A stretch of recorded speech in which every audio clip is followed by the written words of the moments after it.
Hello, hello, hello, my friends. Welcome to Person Behind the Pages, the show where we get to know the people that make the things we love. I'm your host, Nicholas W. Fuller, and I'm joined today not by one guest, but two awesome guests. I've got Boe Kelley and Christopher Navo. How you doing, guys? How's it going? Thanks for Yeah, the invite. Yeah, thanks for having us on. Hope everybody's doing all right. yeah, my pleasure. So, Boe Kelley, you are the founder of the Page Turners Discord community. You're a book reviewer on Before We Go blog. You are indie book champion, always like hyping up indie books on Twitter. And we'll get into some other things in your like personal life, like a former dance crew, I guess. But like, have I missed anything in terms of the book stuff that you we think you gotta highlight? No, I think you probably nailed everything of what people know me for the most part. Nice, nice. Well, thank you for being here, Bo. And Christopher, of course, you've got your own booktube channel. You're also on the Page Turners Discord, and you are working on a debut novel too, right? Yeah. Trying to juggle all those things is difficult, to say the least. So usually something has to Right. give during the week, and sometimes it's the channel. Sometimes I don't do a lot of writing, but I know hey, very well how that goes. Chris, are you a parent also? no, I mean, not thankfully, Jeez, but that's how you really feel, Chris. but no. I mean, kids are great, but if there's somebody else's kids, but yeah. So I do have no excuses. I know there's a lot of parents that do everything, but I'm not one of those. No, I have a 10-year-old and a 2-year-old, and I don't know how I do anything really. I don't know. um, Well, good. Yeah. So thank you guys for joining me. Thanks all of you for joining us too in this conversation. Uh, uh, Pippin took the Shire Hobbit. Asked, can we convince Bo to come to Emerald City Comic Con? Bo, what do you think? I don't think so, Pippin. That one's not going to fit in the budget this month or the time frame. Ryan says the best child is the one you can give back. Absolutely. That's why grandparent is actually the best gig. That's what I'm aiming for down the road. You know, you get them hyped up on all the sugar and just give them back to your own kids and be like, ha, deal with that. You know? Absolutely. Yeah, I love my friends' kids. Yeah. Right. All right, but we're all here to talk books. So let me first ask, each of you, and we'll start with Chris and then Bo. Have you always been a big reader since you were very young, or did you kind of get into reading again as an adult after a while? And if you did get back into reading, was there sort of some event that kind of got you back into reading? What's kind of your reading background there, Chris? Yeah. So I was a reader when I was a kid. I loved a lot of and I was always a fantasy reader too. A lot of the younger kids, Roald Dahl was probably one of my favorite like kids series books that I used to read a lot. I'm a little older, so we didn't have a lot of the books that I wish I had this when I was a kid, kind of thing. But there was a lot of those uh, books that I just loved. I tried to read as much as I could. My dad was a big reader, so he actually got me into Stephen King actually pretty early in my life. I think I was reading Stephen King like at like maybe like 13, 12, somewhere around then. I think my first was like Eyes of the Dragon kind of thing. So it was always something that I enjoyed doing. Uh, and then I went to school, like college, and I kind of like slowed down. I was still reading, but because you're doing a lot of reading for, you know, research and college and all that, it kind of took away the fun of reading. My change, I was changing a little bit. I was at that moment I thought I was reading less fantasy, less science fiction, and I was reading a lot of like historical fiction, and then a lot of like just general history books, just to kind of tie in with kind of my uh, college degree background. And then like in the 30s, I kind of went into like a dark age with reading. It would take me like like a year to maybe read like 5 books, and I I don't know. It was just a weird time in my life where I reading was just not high on the priority. And then COVID hit, and I had a job where I worked from home, or for the most part. So I started picking up books on audio to listen to while working.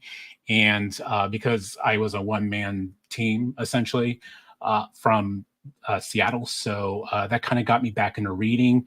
Of course, by then I was also watching a lot of YouTube channels, and it's how I discovered BookTube. And that's kind of like what sparked me to that resurrection of reading again.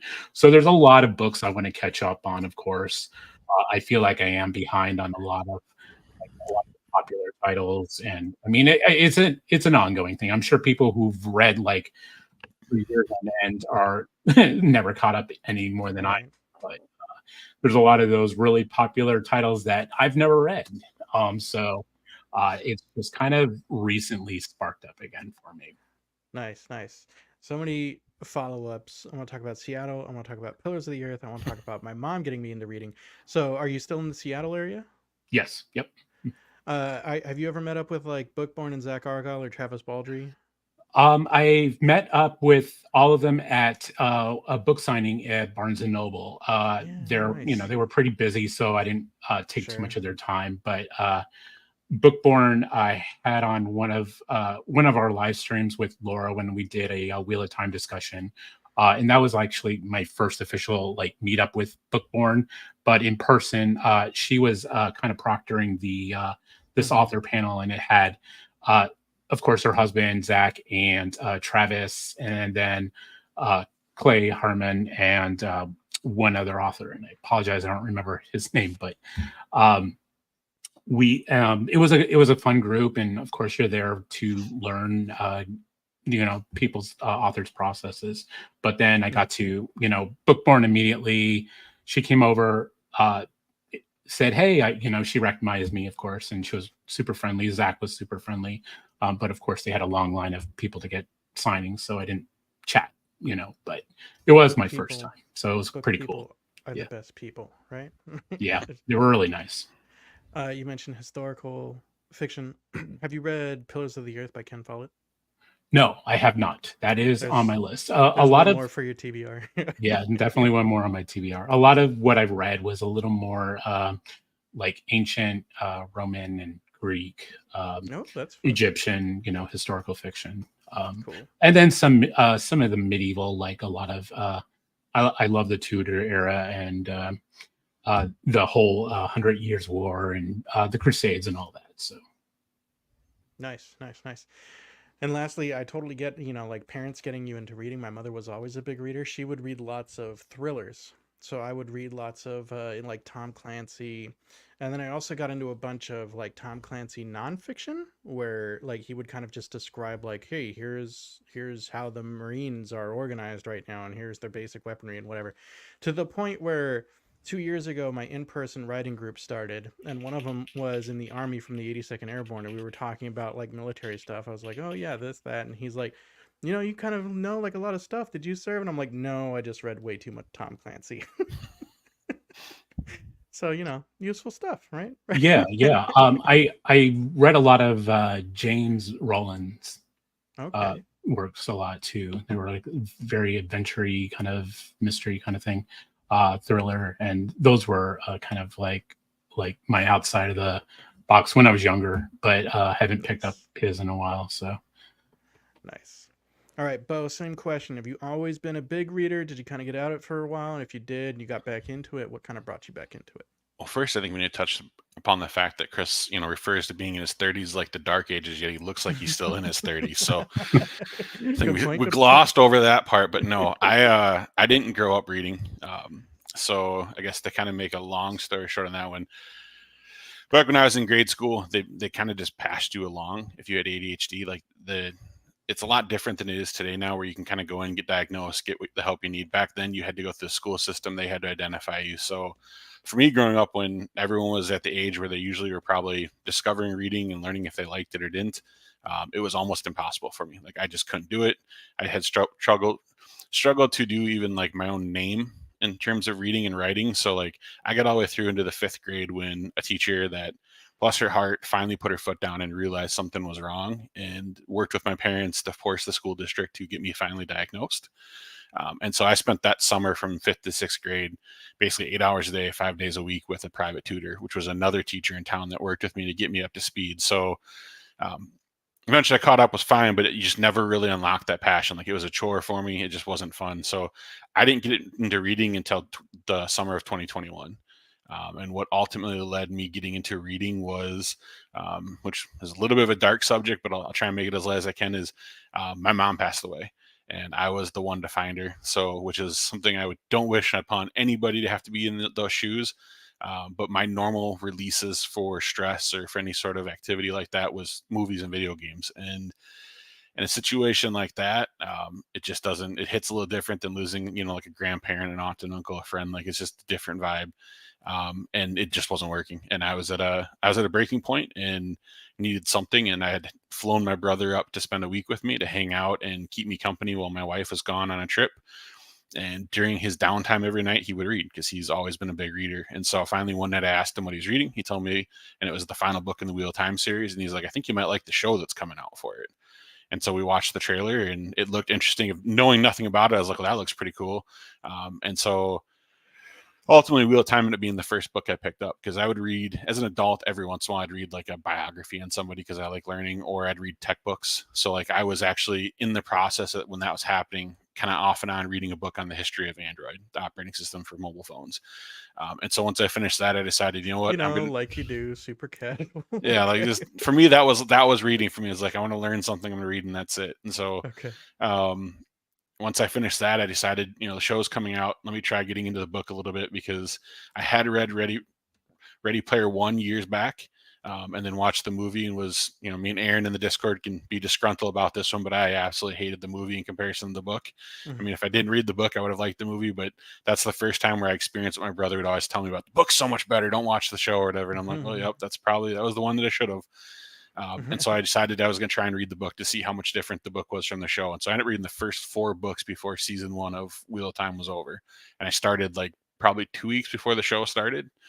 And then that just kind of led into ultimately me finding Zach Argyle as a result of finding Bookborn's content in Wheel of Time. And then in one video, she mentioned Zach. And so I was like, let me look up what he writes. And so then I've looked up his book and read it. And that led me into the first Discord I ever joined, to listen to an interview of him that was happening within that Discord. And then it just kind of all spiraled from there. That's pretty awesome. I think it's really nice how, there's of course the sad part of an end of a life, but unfortunately that's part of life. But then it's kind of blossomed into this wonderful new passion and new hobby for you. Clearly, like a passion with all those books behind you, right? And I bought a few over the past couple of years. Right, one or two. Just a little bit of spending here and there. So yeah, it's nice that, and I imagine it's probably a new way to connect with your brother, which is pretty cool. Not really. He only reads Sanderson right now. Since I started reading books, he has read nothing but Sanderson because that's his favorite author, and he wants to be fully caught up by the time the new Stormlight book drops. And he's realized he's probably still not going to hit that, because when I say every book, I mean like every small short story, anything Sanderson's put out, he's trying to have it all knocked out. So we talk, but I mean, all the people he's really interested in at this point are still would be, I guess, what we'd classify as traditionally published. He really hasn't got into indie. There's a couple of people that he knows about that he's been interested in for years, but whether we'll bridge that gap and I'll finally get him to read some stuff that I guess isn't, you can walk into the store and feel like you're buying something quality, even though it can be just as bad as anything else out there. You just never know if a book's going to be good until you read it. So there's no justification. The only thing you can justify is the cover good? Because outside of that, that's the only thing you know until you dig in and get at least, I don't know, 100 pages in or whatever you guys feel is your cutoff, where you're like, yep, I'm just not clicking, it's not working. But I know that's kind of like, seems to be universally, most people, they'll give it about 100 pages. And if it's not working, then that's kind of when they deem it's not for them for the most part. That seems fair. Well, yeah. I'm such a slow reader. I don't know if I could ever catch up with Sanderson. He just writes too fast. No. Well, it's like Chris. I feel like I'm in a constant backlog of trying to catch up to all the series that look interesting or people talk about, and then all the review requests that come in. It's like, all right, well, what do I? It's like Right. you look at the shelves and I'm like, all right, what am I going to grab next? Eeny, meeny, miny, mo, and Right. just go with something. And it's not only books too. Like for me, like there's so many like old games that I want to play and experience the stories too, like Knights of the Old Republic or Mass Effect 3. I never did play through Yes. Mass Effect Sure. 3. Like, Yep. and then like TV and movies, of course. Like, oh, have you watched like someone was just asked me if I watched The Sopranos, and I was like, no. He's like, it's really good, and I was like, so are like 80 other shows. Like, what am I gonna do? You know. Anyway. Yeah, there's only so many hours in the day. Absolutely. Right. Right. Which is like, I mean, what a wonderful problem to have, you know. But still tough to make a decision, but that's a perfect. Well, let me first say, if you're just joining us, thank you for joining us. If you're joining us live, of course you can leave a comment and ask a question. We'll be happy to answer that. um I'm of course joined by Boe Kelley and Christopher Navo. Christopher Navo is a booktuber with his own channel. Boe Kelley's the founder of Page Turner's Discord community, and you can find all of us on Page Turner's. But as we're kind of talking about all these different things that different media types and trying to catch up, Chris, what's one of your like number one favorite books or series? Ooh. Right? Yeah, easy one, right? Yeah. You can maybe like top 5 in no particular order, whatever feels good. Yeah, absolutely. I think when I first discovered uh, George R. R. Martin, I think it's a cop out answer, I know, but Yeah. you this was before he went on TV and did all the shows, and before he became more of a mainstream name.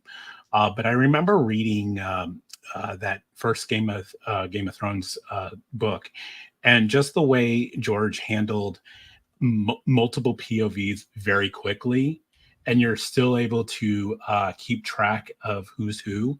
And I thought that was just a really incredible way of, and I think it was kind of, for me as a writer, kind of, wow, okay, I can do this. I can write multiple POVs. Of course, I don't plan to be anywhere near his popularity, but just being able to juggle uh, multiple characters in a single book, it just really hit with me really well. And I know it hasn't maybe aged well, but I do like the Wheel of Time a lot. I think it's a series I grew up on when I was really first discovering my love for adult fantasy.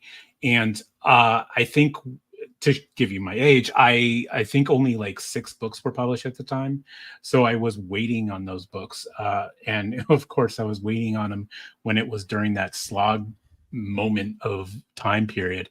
And I don't know, it was, I can't put a specific book from the series as my favorite. I think it's just something that it's as a whole, and it's just something that kind of I grew up with, because those books were coming out like every 2, sometimes 3 years, because uh, Jordan's health was failing at that time, so it was taking a little bit of time. So that took almost 2 decades of my life. So that you're reading a series, so that was really impactful for me. Robin Hobb I read early as well. Her Realm of the Elderling series just really hit for me really well. Gave me that love for like taking your time with a slow burn, not like pushing the plot too quickly. So that hit me really well. Glenn Cook's Black Company was kind of like my introduction to like kind of grimdark and darker fantasy, and I immediately found love with that. And I think it gave me like not everything has to be like good versus evil. And I think it was like my first, even before Martin, was like my first series where you read about like these morally gray characters and their flaws. And I really clicked with that. And I know a lot of grim dark writers like Abercrombie, credit Glenn Cook. And I loved it for that as well. Who else was there? I think Raymond Feist would probably be my fifth. Just his series have always just were some of my personal favorites as well too. I haven't read everything by Feist as much as the other authors, but just another one. Nice. Yeah. Yeah, I was. You mentioned I'm sorry, the other author, when you had already mentioned George R. R. Martin and you said introduction to Grimdark, and I'm like, wait, are we not calling George R. R. Martin Grimdark? Like, but Yeah, nice. I don't know if I consider George R. R. Martin grimdark. Really? It's just more. He's just more kind of like militarist fiction to me. I mean, yeah, I mean, there's morally great characters, there's flaws, and it's hard to know who to root for. But I don't know. I don't know if it's. I don't consider it as grimdark as other grimdark. All right. Well, I feel like George R. R. Martin is about as dark as I can go.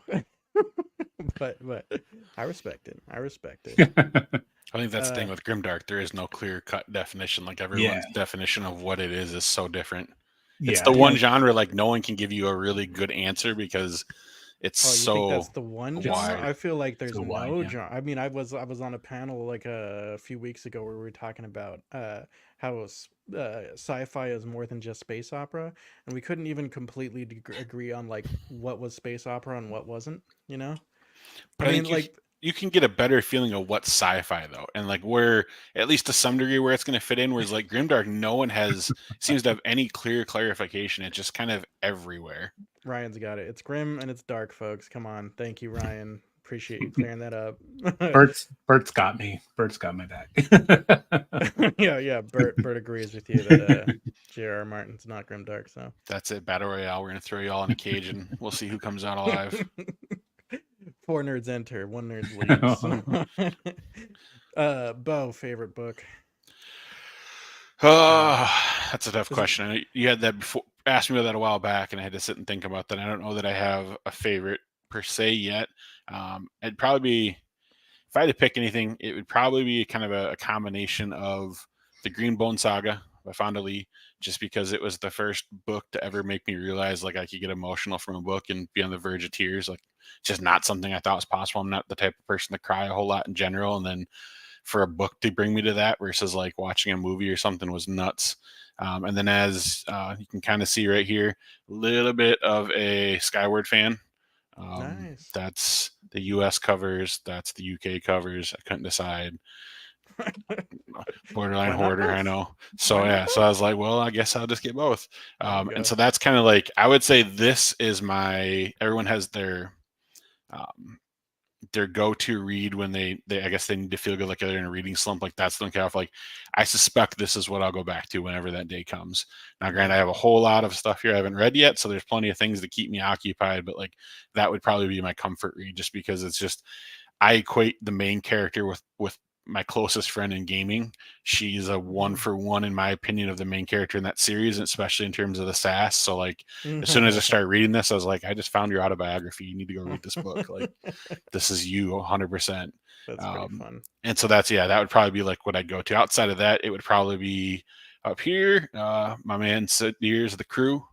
That's a book that I can read over and over again. Like page 1 had me laughing, and I literally didn't stop until I finished the book. I mean, every chapter I was cracking up, laughing. I'm like, this is comedic gold. Like that's just a fun read to go through. So there's so many great books out there. It's hard for me to say one, because what I love about each of them is different. There's none that really jump to the top of this is the absolute, like I would always go back to this one. It's, it could be series, could be standalones, whatever the case may be. Like they all have different things, and like, it all depends on the mood. I'm a mood reader 100%. I can't plan with TBRs. There is no such thing with me. It's like what I think I'm going to read tomorrow when I finish today's book completely changed 5 times between now and tomorrow. It all just depends on how, the day goes. I find that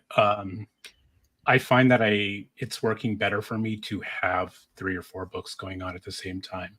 I am pretty good about keeping track of them, and I do try to have them varied because, like Boe said, I am a mood reader. I discovered that, I think, when I first started the channel. I had TBRs, like monthly TBRs, and I unless there was like a readathon going on, like where I was like determined to commit to what I had planned, I always fell off the wagon, so to speak, for actually completing what was on that monthly TBR because it was just something I wasn't in the mood for, or and I want to be in the mood for especially some of Right. these indie titles. I want to give them the chance they deserve. So I was always for me it was always okay. I just need to just pick ones that I'm in the mood for at this moment, whether it's like a grimdark or a book about dragons or something like that, and then just base it around there, and then have a couple of reads going on, and that way I can mix it up. Nice. I like that. I want to briefly.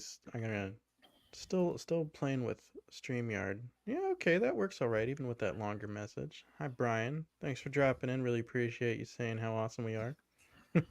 One of your fellow break-ins. Yeah, one of my fellow break-ins. Our group of 16 authors all trying to make our way out into the world. Um, that's an interesting point that you kind of bring up, kind of both of you though, is that as we sort of get into this community a little bit more, there's sort of pressures a little bit. That doesn't quite feel like the right word, but incentives to read certain things at certain times, and it can be sort of difficult to balance that and what we want to do to sort of help people, but also continue to make the hobby fun, right? And do it in a way that's enjoyable for us. So, what has kind of worked for you in that regard so far? It does sound like for both of you, you're like, try to limit the commitments and just and stick with the mood reading with what feels good at the time. Either of you can jump in. I'd say that's 100% what I do. I mean, doing like the buddy reads that we're doing on the server right now, um, that's about as much as I'll commit to any one thing. Because I personally just like to read one book at a time. I don't like Yep. jumping into multiple books. I want to keep notes. I want to keep track of what's going on, and I want to have on top of that just depending on the book and how drawn I'm in, if I'm sucked into it, I don't want to do anything else. Like I will, any free time that I Same. can sneak in, I'm going to read that book. And so if I'm hooked on multiple, then that's a new dilemma of which one do I pick up right now? Which one do I go through? So for me, it's just kind of, I stick to that and I go with it. But in this case, this month and next month, at least for sure.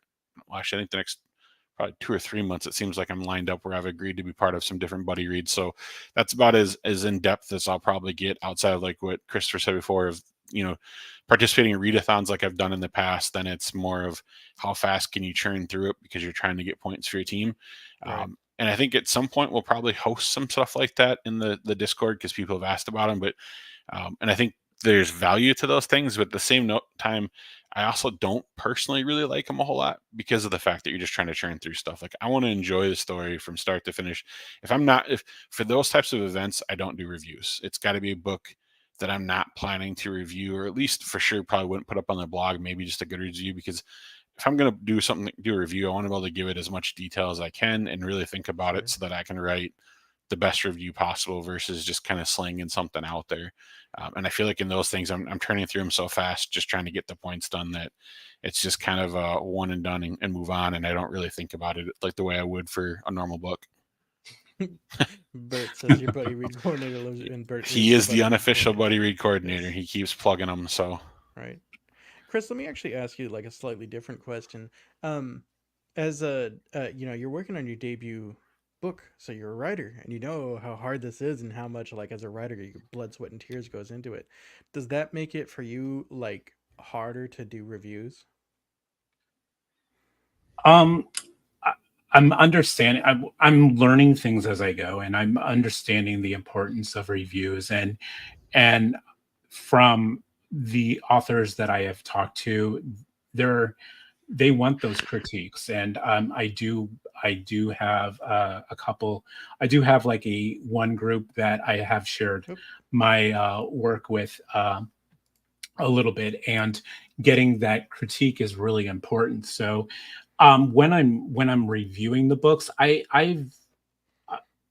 know the importance of what may have not worked in a book, and the author would like to know what maybe didn't click with me really well. And I think it's just a matter of, for me, I if I can support them and give them the parts of a book that I do like, and share that with an audience. That way, if this sounds like interesting to somebody, then they would maybe most likely pick it up. I have shared what doesn't work with me. If maybe the pacing might have been a little slow, or maybe the writing has changed and adapted from that early stage into the later part. But or like if a character didn't click with me or something like that. But I really make sure I word it so it's just like, these didn't work for me, but here are some like universal things about why this book is good and why you should read it. So I kind of keep it that way. I do. I don't think I'm very. I don't think I'm any more lenient on, like, say, indie books as compared to traditional published. Quite frankly, just speaking for 2023, my worst books of the year were all traditionally published, and that was just a coincidence. That was just by accident. They were just books that literally just didn't work for me, and I'm not a DNFer. I feel like if I read it and I have to review it, I feel like I need to read it through. Does that make sense? I feel like I can't really give it a fair review if I don't read it all the way through. So I would never. I'm not a fan of like rating systems, but again, I understand the importance. We have to use them for the authors to star rate something. I just don't think 5 stars is a fair rating system on these sites. I feel like there needs to be a half star, a quarter star, a 3/4 star. I need more than, because you see a 3-star book, and I think a lot of people's maybe not in our community, but you know, an outsider coming in and seeing a 3-star book, they're thinking, oh, it's mediocre at best or something like that. When you can look at it as it's a good score. 3 stars is a good score. And so, yeah, it can be tough. And I'd be thrilled if people just read my book. I'm not really looking to, if I get some good ratings, fantastic. If it clicks with people, great. That's a job well done, and I'll take what all the critiques I get on my end and learn from them and make book 2, a better improvement kind of thing. Well said. Well said. So, a couple comments on this case says reviews can be informative, professional, and kind while sharing your reading experience. I do agree. I think you're absolutely right. And of course, I know you're doing great reviews out there. Mike Molman says, before I started writing, I dock an author at star if I found a typo. I am so sorry now for that ridiculousness. Mike, you're a monster. Ryan, just as another perspective, being a writer has given me the compassion to be kinder when I judge works now that I know how difficult it is. See, and Ryan, like, I totally agree. And this is why I just don't do a lot of reviews on my channel. And if I'm doing like a review at all, it's someone that like I am definitely punching up way, way, way up, you know? But like, I just, I know that there's an author that like put a lot of blood, sweat, and tears into their thing, and the only way that I feel comfortable talking about it is being like, "Hey, my friend wrote this, so go check it out." You know, that's the only thing I can feel good doing. So I just don't do a lot of reviews because I don't want to be objective. So there we go. But I do appreciate that, like, someone like Kay can be objective, and that's good. I mean, you'll never see me like, speaking of like the tuber side of me, the reviewer side of me, I would never like intentionally put out worst books of the year. If booktubers do that, that's fine. That's their channel and all that. And maybe they're not all writers either. But I don't know. I could never literally I don't know if I could ever put out a video. It's just not where I want to focus. I want to focus on things that made me feel good, when I read a book. And I pretty lucky. I usually find something in almost anything, even a book that I did not like. Personally, I'll give you an example. I did not like the 3-body problem. I thought it was boring. I didn't connect with the characters. There was no character development, and I'm a character heavy focused reader. But like I said, I really wanted to focus a lot on the concepts that were presented in that book. I thought were very compelling, and I thought were very interesting.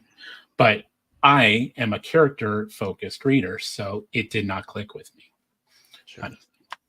I'm with you, Chris. I hate when people put out the negative content. I know it's debates that have happened in the Discord about whether you should do negative reviews. I think there's a big difference between doing a negative review and doing a critique. And you can give constructive criticism without it being negative. So like you're never gonna see a review come out of me that's less than 3 stars.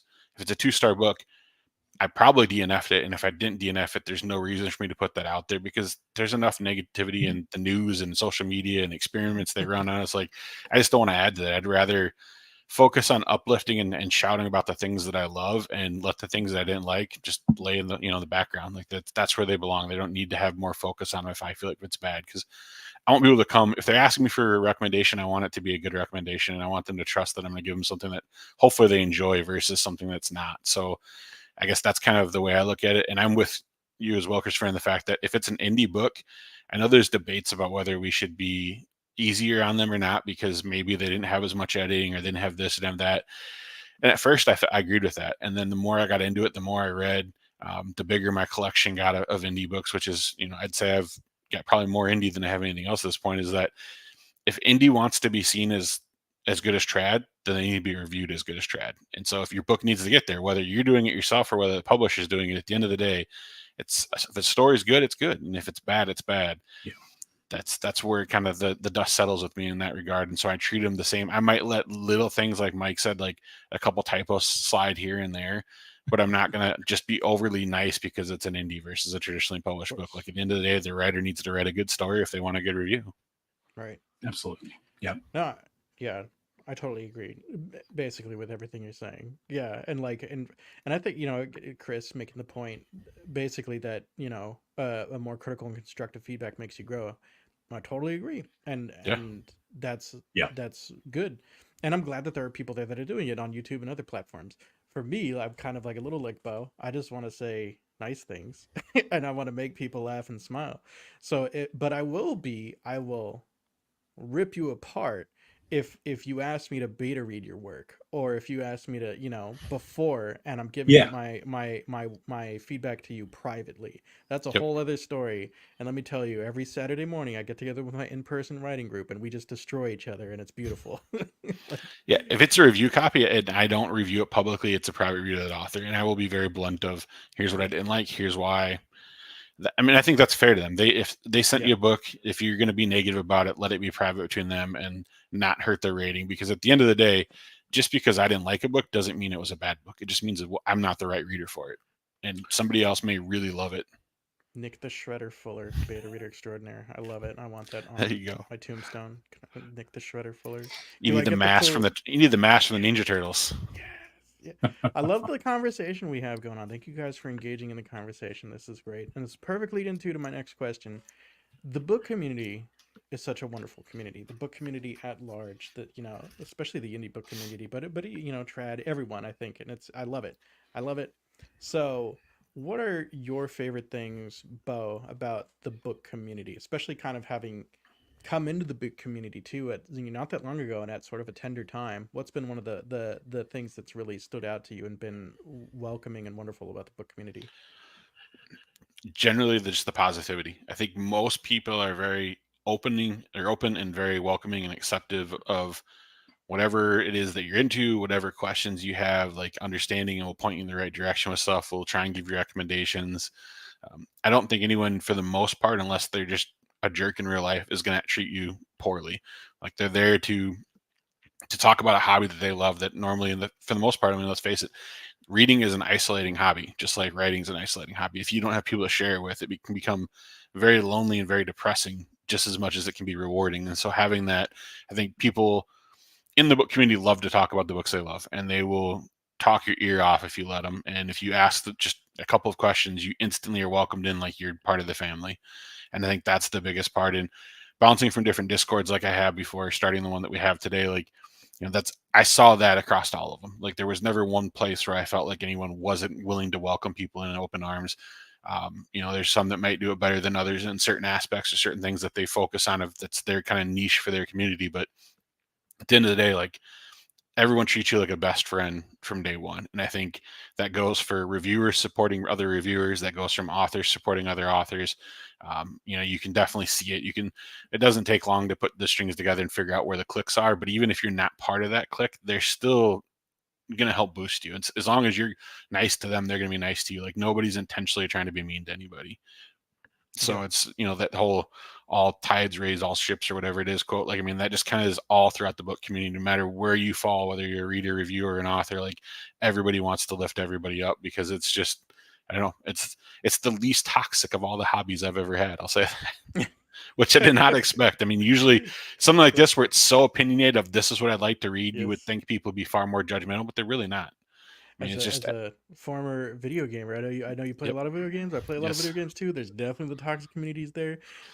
Super brief, I had another interview with Travis Baldry a while ago, and he's a former game developer, and he had this super interesting point in that games, the focus is on you and your choice, and you're the star. You got that main character energy, but books teach empathy because you're reading somebody else's story. Yeah. He made that point and my mind was blown. It was so cool. But briefly, Chris and a little bit of other chat kind of talking about finding good beta readers is hard. I hear you. I think that the best play, there's tons of discords for writers, and that can be a good place. But if you find, for me, if you find a community that's a smaller community that you can just sort of connect with and keep growing, that's where the magic really happens. Not only like my in-person writing group that's just 4 people, but also this group, the Break-ins, that I'm now a part of, that's 16 people. That's so much better than like a server of 1,000 people where you can't connect with people. But that's for the writing and for the beta reading, I think that's where the real magic is. But Chris, you want to talk about community and what you love about the community, and maybe also like where are you finding beta readers for your writing? Yeah, absolutely. So for the community itself, I joined Too funny. Liar, Ryan. Every time. All right. Yeah, I lost track because of that. Community leaders you like, and beta readers, and we'll mute Ryan so he doesn't derail us again. I know I kept trying to avoid the comments because I'm going to see something that's just going to take me away. But I discovered Discords maybe a couple months before I started my booktube channel, just to kind of get a feel of how what the community is like, because it's going to be my first time putting myself on camera, and I believe I am an introvert, very much so. When I'm in public, I I can shut down pretty quickly or not find a way to engage in conversation as much as I wish I could. So when I got on the Discords and I just introduced myself, I was really surprised on how many people are just like reach out and like welcome you and chat with you and find out all about you, like in almost right away. And I got overwhelmed, and it was like I'm like, I don't know what to say. People are really wanting to discuss everything I want to do. And I think the cool thing with this community is there's not a competitive kindness to anything. Maybe there are for a few people, but I think for the most part, everybody wants to uplift everybody. Right. Everyone wants everyone else to succeed. Yeah, everyone just wants more good stories, right? Yes. Right. Yes, absolutely. And for the channel side of things, when I started the channel, everyone, like all these booktubers, like, and some of even the bigger ones were like, hey, check out this person, and blah blah blah, and like boom, I'm like, crap, I can't keep up with this stuff.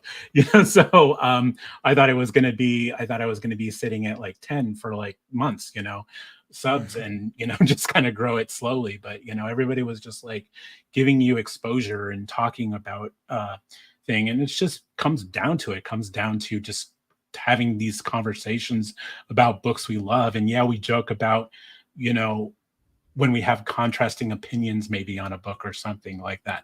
But for the most part, we all like are excited to get different takes to the same read and all that. And the cool flip side to this as well is, besides the booktube community, you have the Discord community, and then you have now this that I'm building this author community as well. So I'm getting this like trifecta of like communities all within one big Right. community, but there's like, you know, there's different separations of these communities that come from different areas, and they're all just all welcoming, all supportive, all wanting you to do well, and have fun reading, and you know, get engaging in conversation. And so it's really helped break away a little bit of my introverted shell and be able to have these conversations on camera. And yeah, it's just awesome. It's just awesome. Well said. No, no, but there's That's truly, that's it. Yeah. And what a perfect segue too into my little special announcement for the night, in that this lovely community that I'm engaged with, and the Page Turners Discord community. I've now Boe Kelley has asked me to be the latest bookworm luminary on the Page Turners community. So that means if you like my stuff and you want to interact with me, the great place to do it is now on Page Turners Discord. I'll be hanging out there along with Chris and along with Boe. Also, Aaron from Bibliotheory is there too. He couldn't make it tonight. I asked him, but that's all right. But yeah, great place to kind of chat. And Boe let me create my own little corner of the server. So of course I had to add place to kind of talk about my videos, that sort of thing. Talk about our favorite places to read, your little reading nooks. I want to share pictures there. And because it wasn't on the server yet, I added a place just for memes. So get on Page Turners and share your memes with me. I want to see them. But that's been super fun. Thank you again, Boe, for asking me to be a part of the server. I appreciate it. Not a problem. That's the whole point. I guess that's the philosophy behind it, is for it to just be a community driven place. It's for the community. It's driven by the community.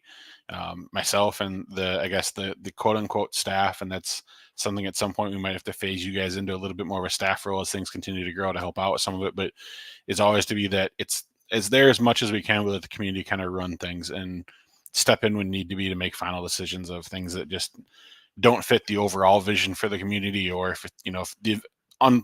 hopefully the event that never happens of somebody getting out of line. I mean, we've had a couple things inside the author chat like that, but generally speaking, with the reader section or the public section, it's always been really positive and good. And I don't see any reason why that's going to change. I don't think it will. I think it's a pretty fluid area of people just being friendly and sharing stuff. The private offer section, sometimes people's views on certain things with books can get a little more heated than what they do with it publicly. So, it is what it is. It's been pretty good though for the little over 6 months now that we've had it going. So can't complain too much. Yeah, Chef's in there. I mean, right. That was kind of the goal, is I wanted a one-stop shop place for everybody, from authors to readers to, I guess, the case like Chris and you that are on the brink of becoming actual authors, like, and everything in between, to be able to share any aspect of other hobbies you have in kind of the off-topic area that we have versus, the regular book obsession that we all have, and the TBRs that we constantly are fighting. Like, just a place for everybody to call home and to talk about whatever they need to, that in a low pressure environment where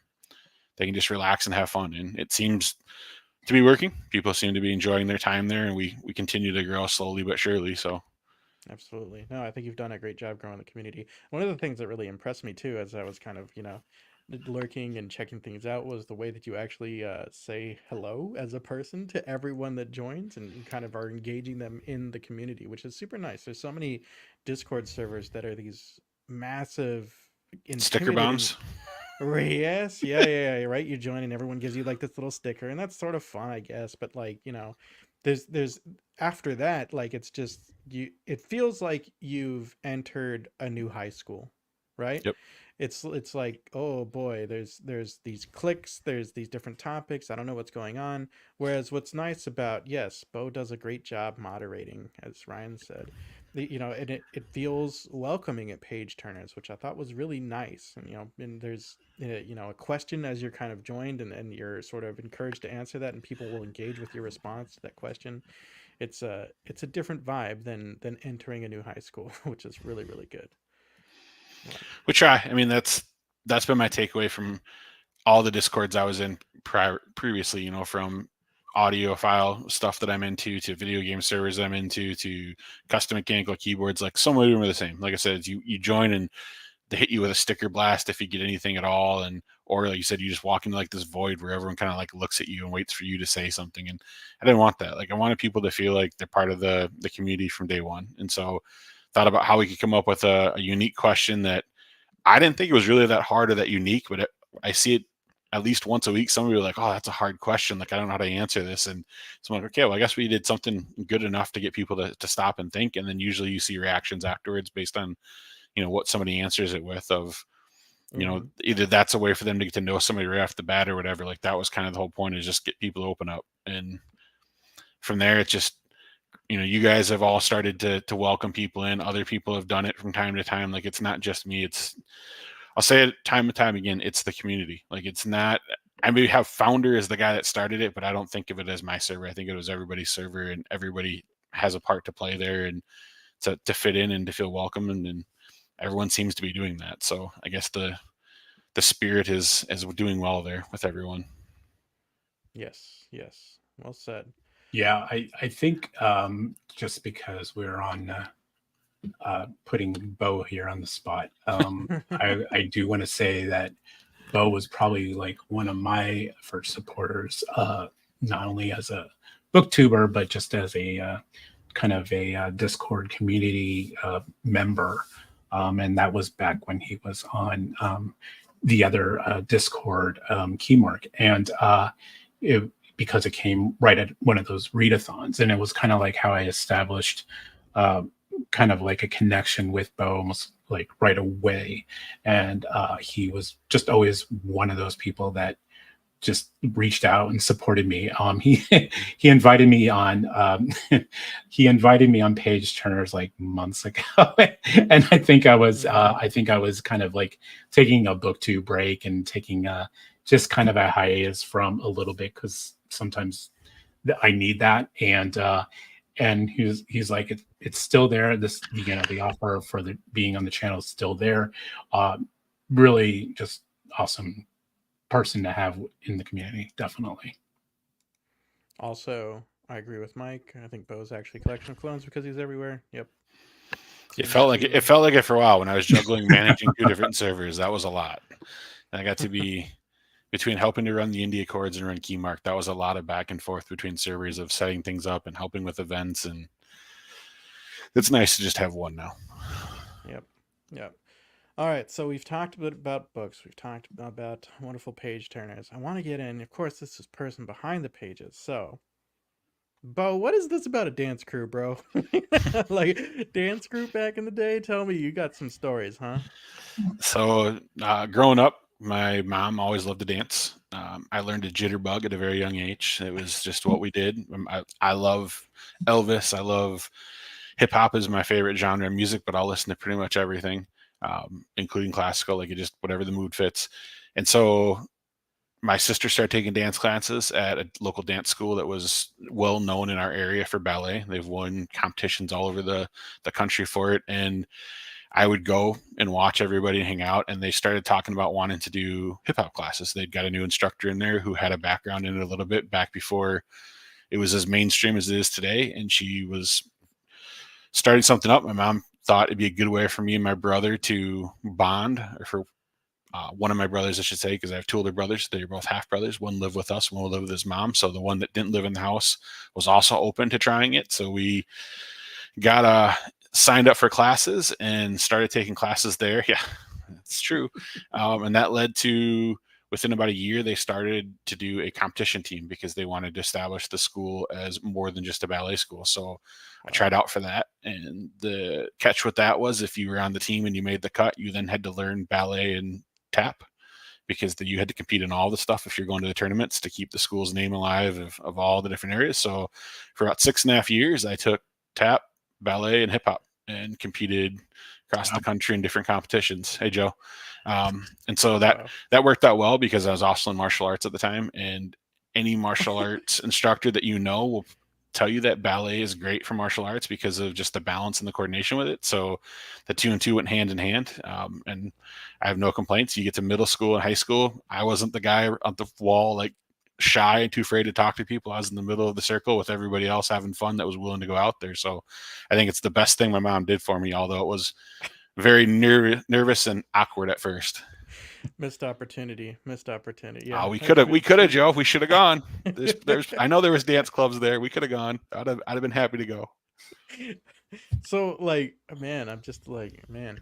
All right. Did you do crazy moves, Bo? Like head spins and whatever? No, that's breakdancing. I can do a little bit of breakdancing. I can do some top rock, and I know a handful of movements, but that takes a lot of upper body strength. Yeah. And that's just never been a good part of me. Even in my teens when I was in good shape, like that was just never something that I didn't have the traps and the shoulders for that type of stuff. But I do a lot of other stuff. There is videos. There are pictures of me. You are not seeing them. My wife has seen them at family events. My mom would bring them out from time to time, but that's about it. I watched you two dancing on the streets at Dragon Con. Amazing. Yeah, that's what we need. We did. I mean, we got to do opening numbers. So I don't know if you remember the movie Newsies. Yeah. But we got contracted out in our local movie theater when that opened up. The Newsies, the company that put it on, or I've heard what studio, but they hired people all across the country when it launched for opening day to have different theaters to have performances done because of the whole aspect of the show. And so we were the school picked in my area to go perform. And so we got paid to go out and do that and got to see the show early and everything else for it. So there's lots of fun things like that I got to do. I don't regret it. Any of the early, or say the 90s, like hip hop movies or anything with like had dance with it, whether it be music videos or movies or anything like that, TV shows, the choreographers behind all of those, I've met almost all of them in person and taken workshops from them and hung out with them. Even still this day, my old dance instructor still runs a school here in town at her own now instead of being under somebody else's brand. And so I'll stop in there from time to time and talk with them. I'll sometimes go and watch the classes when they have new instructors coming in for stuff like that. I don't do any of the workshops anymore, but it's still fun to go watch and see how it's evolved because it's so much more than what it was back when we did it. I mean, we were very basic compared to what kids are doing today.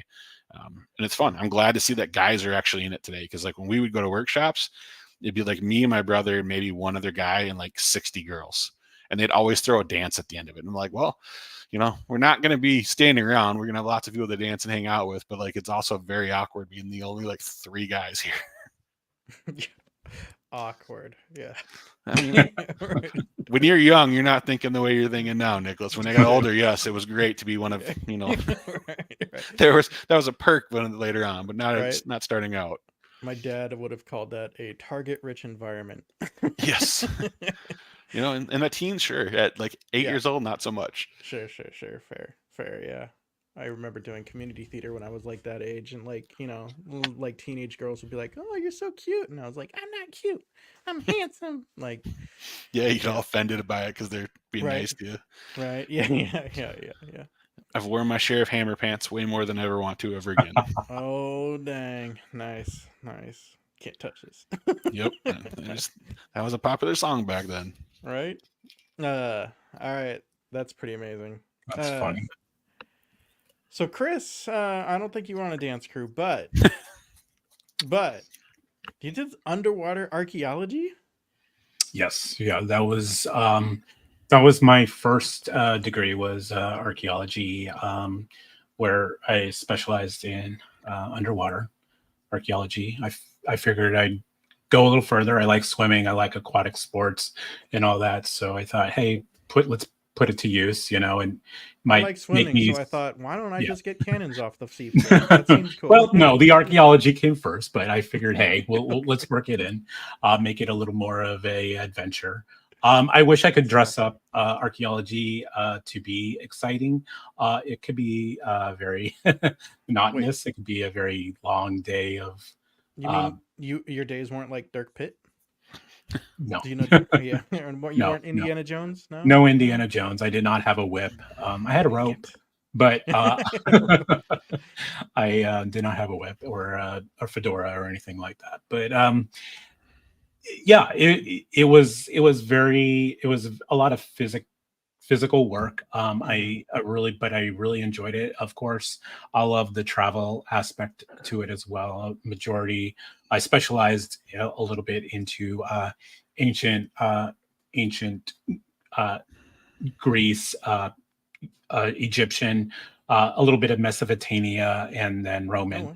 That's sort of where I kind of like focused a little bit Oh, of my cool. expertise, a little bit of some of the earlier medieval times, like the Crusades, anything that was like you could uh, pinpoint kind of like a date or anything like that. But I was a little better at knowing like dates of like when things were from the ancient times rather than like the medieval times. That could be a little tricky for me. So when it came to that, but it was a lot of fun. It was a lot of long days. We would spend a lot of times on just sleeping on a cramped boat, or you know, overnight or Sure, something like that. We didn't always get back to mainland all the time, sure. but it was a lot of fun. Best And place nowadays they have it easy because now they have the computers where they just RFPs. scan everything, Yeah. and they like can like do all the infrared and all that, Yeah. and like actually see like this like the buried sites. Yeah. Um, They know when something's there before they actually go yeah, in they it, know right? something Yeah. there, but you know, we got a lot of we got to do a lot of the you know, still above ground kind of stuff, and it's always cool to see things and come across something that you know hasn't been seen, you know, in you Yeah. know 2,000 years kind of thing. Yeah, thank you, Bert Mike. Back in my day, Bert asked what was the best place you had to dig at. what's that? Bert asked what was the best place you had to dig at. Oh, off of Cyprus. That was there was there was a ongoing excavation there for a shipwreck. Now I didn't do any majority work, but I did get to spend a couple days with it, and that was just a lot of fun. And we got to see some really interesting pieces. A hoplite doru and a couple of weapons. You know, so it was like a maybe a military vessel kind of thing, and that was a lot of fun. It's a little better than finding you know a bunch of pots and you know and vases and all that. That I Sure. think a lot of the majority of you know what we do find a lot of like small you know a lot of soldiers used to carry a lot of like symbols and little pieces of like personal belonging on them at some point, you know, of whether it's their you know spouse or you know something that represents their kids or something like that, and that was pretty cool too. That's that is super cool. So That you didn't is. watch the Titanic and figure out how this works beforehand before you went out and played around in the ocean? I did not play around in any Arctic Ocean or any kind of thing No, along you were those lines. smart. You did all your work in nice places to be. Yeah, Yeah. in Right. more of a tropical thing. And Right. yeah, it was a rewarding experience. It's not something I got that was steady pay. I Mm, you know I it's you know of course most of those jobs, a lot of that I got through somebody I knew, uh, and because it's underwater, I got a little leeway getting over there because there's not a lot of marine archaeologists over compared to more of the sure. land Sure. archaeology. So, and I got to do a little bit of that too, but it's not as fun for me. It's not as I wanted to make it a little more adventurous for myself. And Is that uh, mostly like grants then that you get like you get brought on because of a grant for a set period of time? Or right, yes, yeah, and after those started running out, so too did the job. So, sure. and you know, they have plenty of people local too. Of course, you know, you have Sure. people in Egypt and in Italy and all that. So they're not going to bring over Americans, for any of that. And our archaeology over here is too new and are pretty much discovered kind of thing. But and I didn't really specialize in anything kind of past maybe the 14th century. So do you think some of that, I think, on a follow that, Chris, do you think some of that versus here versus over there is just the aspect of the culture? Like there, it's part of like the national aspect of like the rich history of what's always been there, whereas America is so new and we don't have, well, us being a melting pot, we don't have like one set really group that kind of dominates all of that, whereas over there they do. Right. And I think, I mean, we do discover a lot of like maybe some of the more Native American, relics here, but that's very few and far between. A lot of that has just been either like brushed under the rug. And like you said, we are a combination of a lot of the culture that came over from Europe, and Europe has that, especially in that Mediterranean area, it's just, so much history. And even there, it's got, you'd be surprised, you find some stuff from Asia and you find things from India there too. So it's very, but it's so, just so rich. And the trade that was there was made it, everything kind of circled around, whereas like America's off in its own little world that no one really knew about it for so long. Right. Yeah, I mean, that's where, 60% of the population lived at the time. Yep. Yeah. My one big international trip I've done so far in life, hopefully many more in the future, but was to Istanbul, and like what a trip with so much history. There not only Hagia Sophia and like that sort of thing, but like Byzantine Empire hippodrome with Egyptian obelisk that was brought there. It's just like, and you could just be walking and see like tombs that are older than the United States of America, that are just sort of like not even a big deal, absolutely amazing. And just we don't. I live in a city now that like predates the city was founded before the United States was founded as a country, but that doesn't really feel old compared to an Egyptian obelisk, Sure, absolutely. But if you love mythology or history. If you don't follow them and interact with them already, look up R.R. Vardy on like Twitter or whatever social media platform you prefer. Guy is a wealth of knowledge when it comes to that stuff. He loves it. He's always sharing stuff on there. Like every day I'm learning something new about some new mythology that I'd never even thought about, because he just constantly is researching that stuff. Nice. And I agree, Bo. And it is something I still like, even though I completely like changed focus on, more into computer science and, more something steady, of course. Well, not steady because I laid off, but I steady eventually, but more steady than trying to get a new gig. But I'm still learning. I'm still loving what is discovered on a daily basis, that we're still there, especially underwater. I mean, I'm more partial to that. And there's just so much we don't know, and so much that still hasn't been explored. And I'm just talking about like maybe the Mediterranean or the Black Sea or Caspian. Sure. So much is just lost, and how much is getting, still discovered. It's awesome. Right. Well, in the tech, we don't have to get all the way down, like to the bottom of the ocean yet. Like I hope in our lifetime we can see submarines that can go much further than they are now to see what else is down there lurking in the deep, deep darkness of it, because I can only imagine the wild things that we're going to see that still survive down there without sunlight. And at the same time, I feel like part of us is we're gonna see more of like the universe before we see probably our own ocean. Yeah. We've moved to Mars and they finally figured out. But we still only know like 2% of our oceans. Yeah. So many different things to say. We've derailed Nick. No. This is fantastic. This is a fun conversation. Briefly, I want like we're over an hour, and I'm happy to keep the conversation going, but I want to be respectful of your guys' time. If either of you need to leave, are you good? I'm good. Okay. I'm on the Pacific Coast at 7 p.m. I'm good. He's like, okay, cool. It's There like needs to be bedtime more isn't for a West. while. There needs to be more West Coasters, though. I feel like everybody's on East Coast. Right. So I am a giant space nerd, and part of it is that to study space, all you need to do is look up, right? To study the Sure. bottom of the ocean, that's a much harder thing.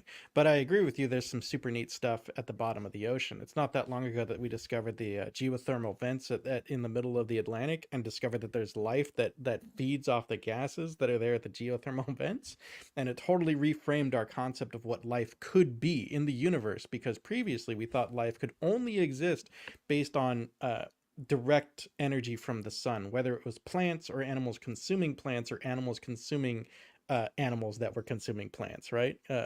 But these were not. These had nothing to do with direct energy from the sun, and it changed our thoughts about what life could be, which then changed thoughts on astrobiology and life in the rest of the universe. And I'm like, I love it. I love when science kind of comes together that way.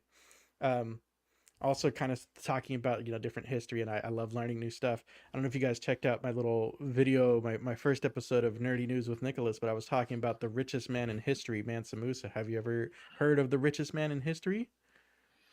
I had it No. before the I haven't. video. No. Well, thank you, Bo. Thank you, Bo. Yeah.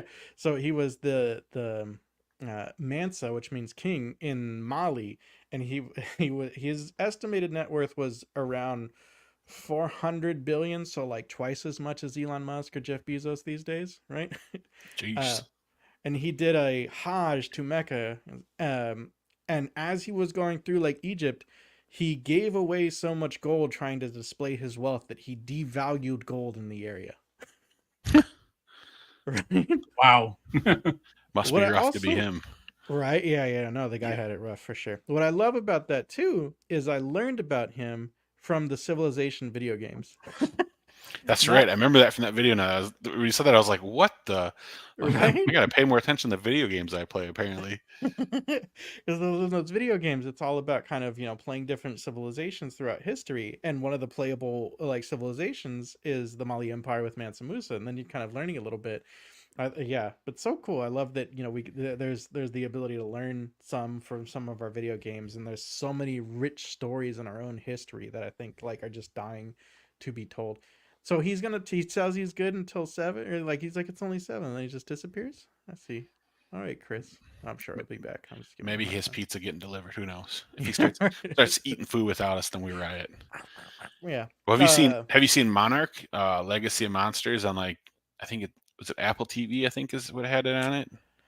No, I'm not. I haven't subbed to Apple TV yet. They have so the interesting concept about that show or that series is that it was like there's these big leviathans to think of like Godzilla type creatures, but there's all different kinds of them. But they channel down into the earth, and so it's like into the core of the earth, then opens up like these tunnels to different, essentially portals to other realities. And it was I want to say it was like nuclear or something like that attracted them, and so that would surface them back up to the earth. And so they were using tunneling down. And so when we're thinking about the ocean, I'm like, what kind of monsters do we have living down there that we haven't seen yet that are going to show up on cam someday? Like, but the same thing goes for out in space. I mean, what haven't we discovered out there that is going to blow people's minds when we stumble across it? And For whenever sure. we can actually see it live versus whatever the government will tell us if there is or isn't stuff out there. Like, I mean, there's so much places in space we don't know about yet, and as tech gets better, like that's what drew me to like Star Trek as a kid. I loved the idea that you could get a ship and just go explore, and they had Yes, everything they yes, needed yes. there. Like they could simulate what they wanted. Hey, Aaron. Right. Yeah, no, totally agree. So much different. It's amazing to think of like what's out there. It's kind of scary to think that if there was something hurtling at us at faster than the speed of light, we wouldn't know until it impacted. Well, that's where Rohan will come save us, right, Joe? Yeah, I mean, true. he can fight land sharks. He can fight anything. Yeah. Uh, but yeah, I love the exploration and the learning new things, and like we were talking about, there's so many great stories in history. But also, gentlemen, there's so many good video games. Civ is a dangerous time sink. Absolutely true. Just one more turn, Absolutely. right? Just one more turn. Dude, talk about time sink. Jesus. Hogwarts Legacy. Yeah. Oh my gosh, I'm not even like a huge Harry Potter fan, but I was gifted that game recently, and like 8 hours went by like nothing. I didn't know what had happened. I'm Oh like, what? wow. Where'd my day go? Yeah. Yeah.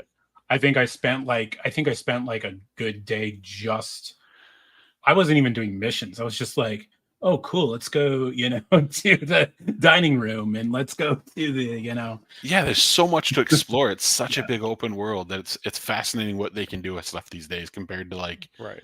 the games we played as kids. Let's say it, Mike. Back in my day. Yeah. Back in my day, Back in we my day. had one control. Yeah. You just moved a round Good. circle around, collect dots. We'd have a fan pointing at the machine or it would overheat. And we didn't have any saves like you pussies do. Yeah. You wanted to complete the game. You sat there till you finished it. Exactly. We appreciated triangles. You said Exactly. it. Oh, did you hear that some like 2 kids actually beat Tetris? Yes. Right? So the first kid that beat it, the founders. So have you watched the movie on Tetris itself? No. There's actually a movie covering how it came to be. It's Really? fascinating. It's super interesting to watch. Like I love that type of stuff that I geek out over. It happened in like the last like month. No, like him beating it, but there's actually a movie prior to this kid beating it that actually highlights the history of how that game actually became to be a game, got smuggled out of Russia, and like how they got it all licensed and like all the stuff behind it. But when that kid beat it, one of the big morning talk shows got the 2 creators, like the guy that created the game and the guy that smuggled it away from USSR, onto like a live stream with the kid to like, thank him for playing and to cheer him on for beating it. And that's so cool. So anyone hasn't like heard of this story, like what happened is he got a score over 999,999, I think. Yeah, it's like it just locks up. It doesn't know what to do after that. Right. Once you get a score that's any higher than that, the game just freezes because it just the code breaks. So that's beating the game effectively. And so computers had done it previously, but no person had done it up until very, very recently. And then within it happening, like 2 weeks later, another person did it. Which I think is kind of amazing the way like that's what happens in records sometimes. I feel like once we can see that it's actually achievable, another person's like, well, I can do it too, It doesn't the speed of the objects falling go like really fast at that point? Yeah, like you should watch look up the kid that first did it and watch how like he holds the controller and he's like flicking it every which way. I'm like, oh my gosh, dude, how would you remember what you're hitting? Like It's insane the way he holds it and gets through, but he's just blazing right through. I love yeah, I always say that my game TBR is about as large as my book TBR. Right. Yeah. But yeah. And games are also like a mood game kind of thing. Like Boe mentioned, I still have Hogwarts Legacy going on. I play a Civ game. I have a couple of some of the builder games, Planet Coaster and Planet Zoo, which are tons of fun.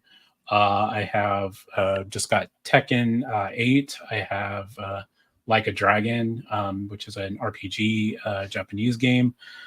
Yeah, I mean, and it's like, okay, so I want to play games. I want to read books. I want to do a booktube channel. I want to write a book. Yeah. Oh wait, and there's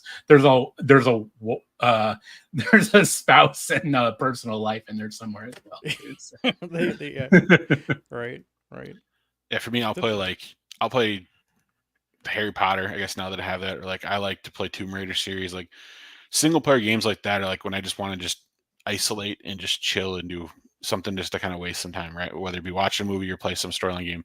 And then there's the days where like I've had a bad day at work or went out and somebody irritated me, whatever the case may be. I'm like, all right, now I need to go and get that out of my system. And that's when I'll play like a first person shooter and Mortal Kombat. Good. Yeah, or like a fighter game, like anything like that, where I'm gonna go and talk some trash and hopefully wreck somebody and feel better about myself for a minute. And, if you happen to be that 13-year-old in the lobby that got lippy, well, sorry, but you're gonna get a mouthful from me. We're gonna go at it. Yep. That's the two sides. Like that's the one area. Like I'm a competitive person by nature. I don't get that way when it comes to the book community, but when it comes to stuff like that, it's like, all right, game on. Let's go see how well I can do and burn myself out and go back and relax afterwards. Go sit on the couch with the dog and be like, I feel better now. I got it out of my system.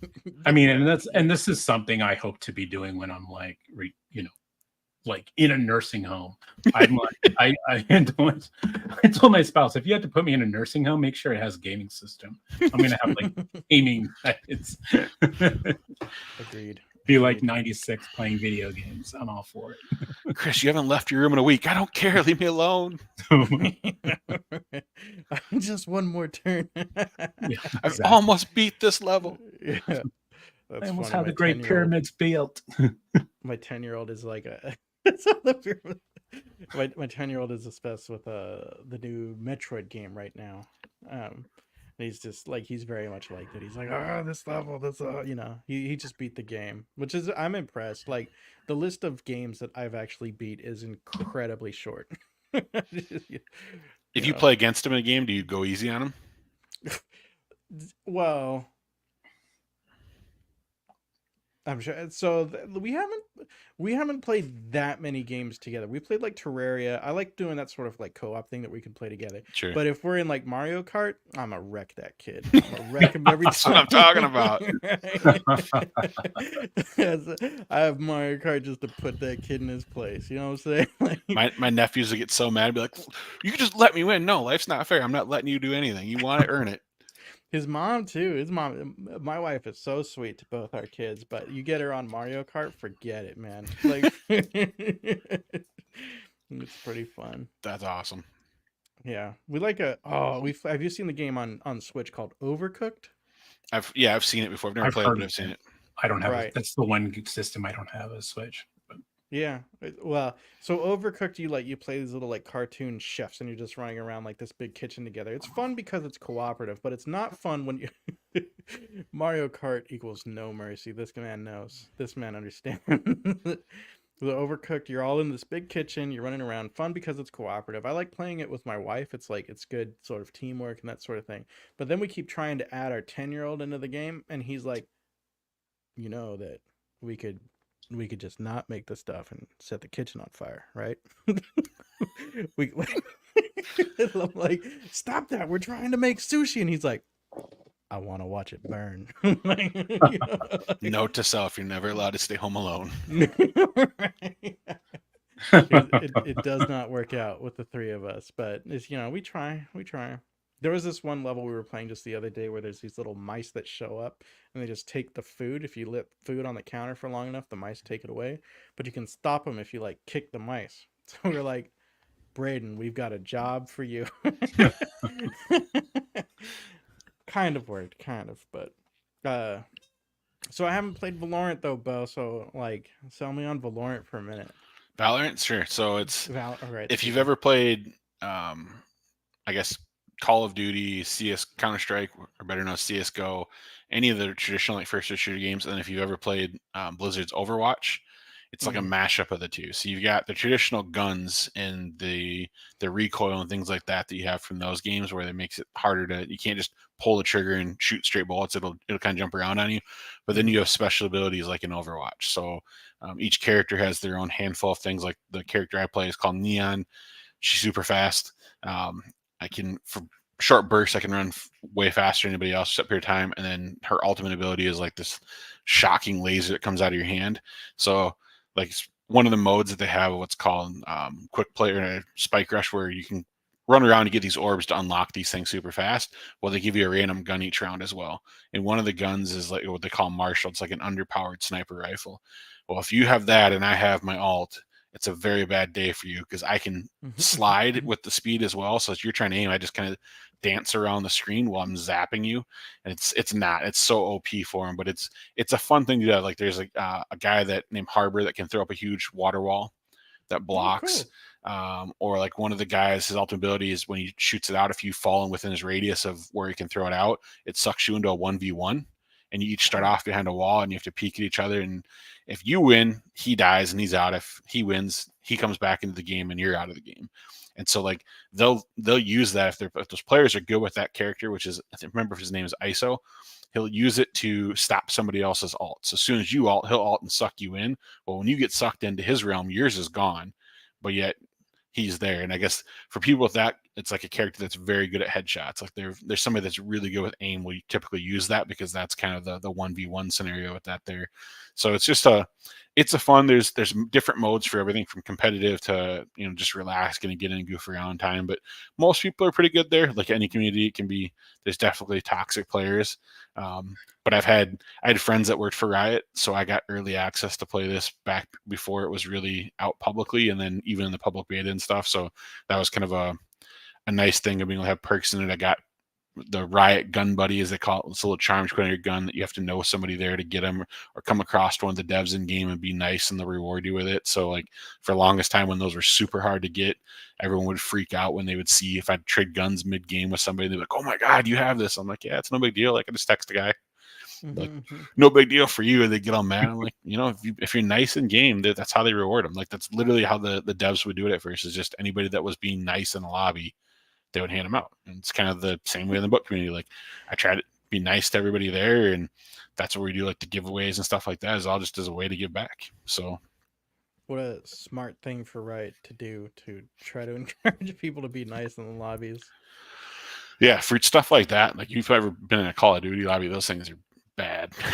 Between the hackers and everything else, it's so toxic. I mean, I feel like League has one of the worst communities in gaming, but yeah, I've heard that. I've never played League, but I've heard that. I know it's first-person shooters are not a place you want to be if you're a female. They tend to get dunked on a lot, which is ridiculous. But a couple of my good friends will play, and so we just generally talk in a Discord call. They don't ever talk in game for that reason. Like they just don't want to get harassed, and it sucks that that's a part of the culture. But I don't think, even with the popularity of streaming, I don't see that changing anytime soon. There's just too much of the ego that video games are for guys and not girls, which is so dumb. Like, why do you want to play in a room with the guys all day? Like, seriously, like, I mean, if you're girls are icky, no? Right? Yeah, like I mean, I know so many friends that have met their spouses through video gaming. Like, if why would you not want to meet somebody that shares the same passion with you that hopefully you're attracted to later on? Like, and what's the point of being mean to people? Like, what does it benefit anyone? It takes so much more effort to be a jerk to somebody than it does to anybody else. So like when I say I get toxic in a game, like competitive, it's like when somebody will come in the lobby and they'll be like, I'm trying to think of one of the things that they say, like, oh, when someone says like, "What's good?" as they on the mic is just their way of their welcoming. My response to be smart ass is, "Hopefully your aim." And it usually gets people laughing, and then we start talking, we joke around. That's like my little like snide remarks that I do, as things like that. Or like I have a pre-canned message I type out every game, start of the game. Yeah. And I just have it as a macro on my keyboard, and I have every first letter of every word in the sentence capitalized, and it triggers people like, why is it capitalized? It gets people talking, and then they have fun. They'll either start debating it, or they'll respond with, you know, that they like the message or they hate the message, and it's something to get the ice off the table and then play the game and have fun. And that's kind of my whole intention behind all of it. Just get in there, relieve some stress, you know, get a few headshots hopefully, or get wrecked to the point that I'm like, yep, today's not the day. I can't do good. I'm off. Yeah, that's how it goes. Yeah. I'm gonna go play with the dog and cry in my corner. It's funny. All right. Different topic. Chris, I know you're working on your debut novel, which is exciting. You want to talk about like where you're at in the process, or what part you've been finding fun so far? Sure. Fun. No, I'm actually on the verge of second rewrites. Trying to work to hopefully get some. I want to start looking into getting into some feedback. Hopefully, you know, get a couple of other authors in on that. Some accountability too. Sometimes I can get easily sidetracked, go figure, you know, kind of thing. And it's just I want to be able to sit down and kind of really mull over what I'm trying, what my focus is, because a lot of what I written was from like several years ago. So definitely my writing has changed over the course of that. Mm. So a lot of those earlier chapters are like, ooh, kind of cringe a little bit. The points of view characters that I have also changed halfway accidentally.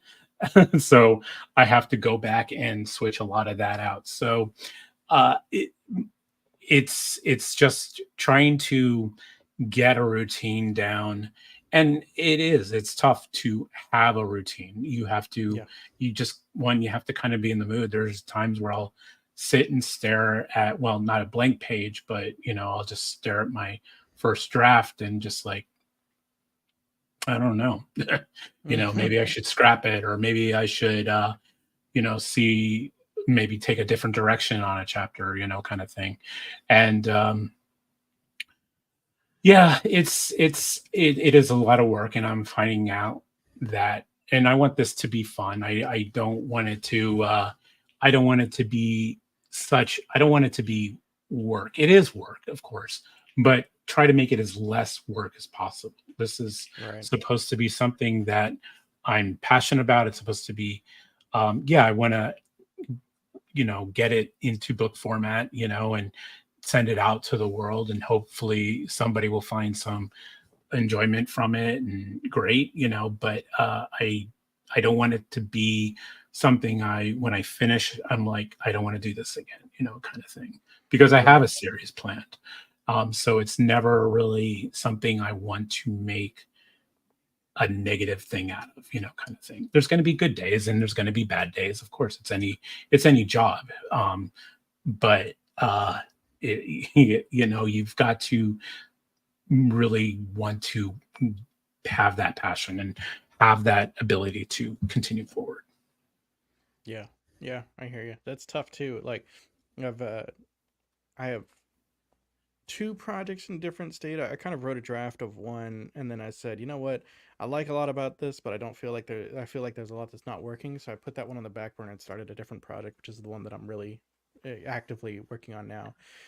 But that other one that's on the back burner, I had the original ideas for it like 6 or 7 or 8 years ago or something. So I feel you. Yeah, like it's that Same, sort of. yeah, It can be difficult when you have some parts of it that don't feel as relevant, or because you grow as a person too, hopefully, right, over that right, amount of time. And yeah, you're like, I don't know if this is even really what I want to be saying anymore. yeah. There's Yeah. a lot of themes that have not changed. There's Hmm. definitely uh, I deal with a lot of like loss, family loss, and all that kind of thing, and um, it's something that I want to keep in because it's an important uh, subject for me, and it's something that sparks sparks emotions in me from personal tragedies in my life, and I want that to be present, and I want to really like really keep that in there. But then there's uh, I find that a lot of characters kind of write themselves in a Hmm. sense too. I find like one of the examples that I bring up a lot is there's a originally there's husband and wife uh, characters, and I was writing from the husband's point of view, but I was finding that the woman's point of view was a little more interested, and she has other things going on in her life too that I think are a lot more interesting to the overall plot of the story. Hmm. So I actually switched halfway to her point of view, and rather than having both point of views, because I didn't want a lot of the same stuff Sure. happening to be the Sure. same, because there are in a lot of scenes together. It's just so I think I'm going to go back to his maybe in the second book, but this first book, I feel like she is more the compelling plot plot line going on. So I have to go back when I get to those earlier chapters that are his, and kind of get back into her head uh, and play that out differently. It's Yeah. crazy, but it just kind of, and I just accidentally wrote it that way. I just started writing her her point of view, and it was never something I intended to do. But No, that makes sense. Yeah, and that I think that shows development as a writer, because you're able to kind of identify like a more interesting way to tell the story. Of course, Joe made me laugh. He's I try not to grow as a person or as a writer, so my series can maintain consistency. I mean, smart man.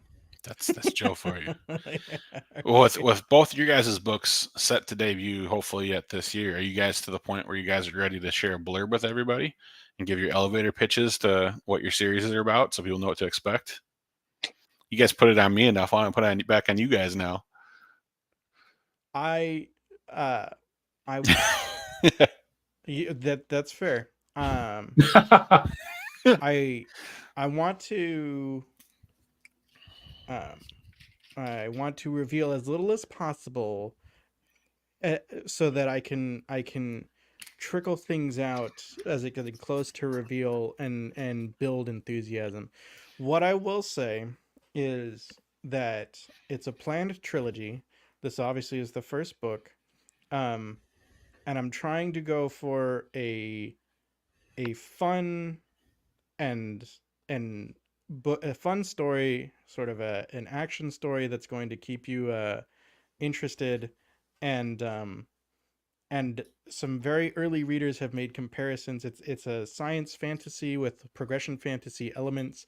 Very early readers have said, like, especially early on, they get Mandalorian vibes or Guardians of the Galaxy vibes, and I am all for those comparisons. I'm very happy with that.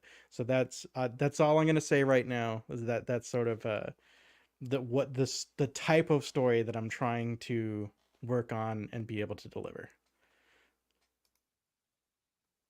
I don't know what you um got, Chris. yeah, I'm kind of, not to cop out, but I'm kind of the same with Nick. I don't have a pitch. I can share that it's I have five books planned. I do have plot lines for each of those five books. Maybe the fourth one is a little bit weird, wonky on how I want to tie in what happens in the third into what happens in the fifth. But I it's a definitely high epic fantasy. There is going to be some sort of sci-fi thrown in there. It's hard to, I can't really explain it, and but it's going to be something that would lead into a separate series set in the same world, of course, in the far future kind of thing. Nice. And it's all about fallen gods. You deal with. I'm changing. I like a lot of the classic fantasy tropes. I do like the chosen one, but I'm going to change that up a bit. I'm going to. We're following characters that aren't the chosen ones and the ramifications of being near a chosen one. Ooh.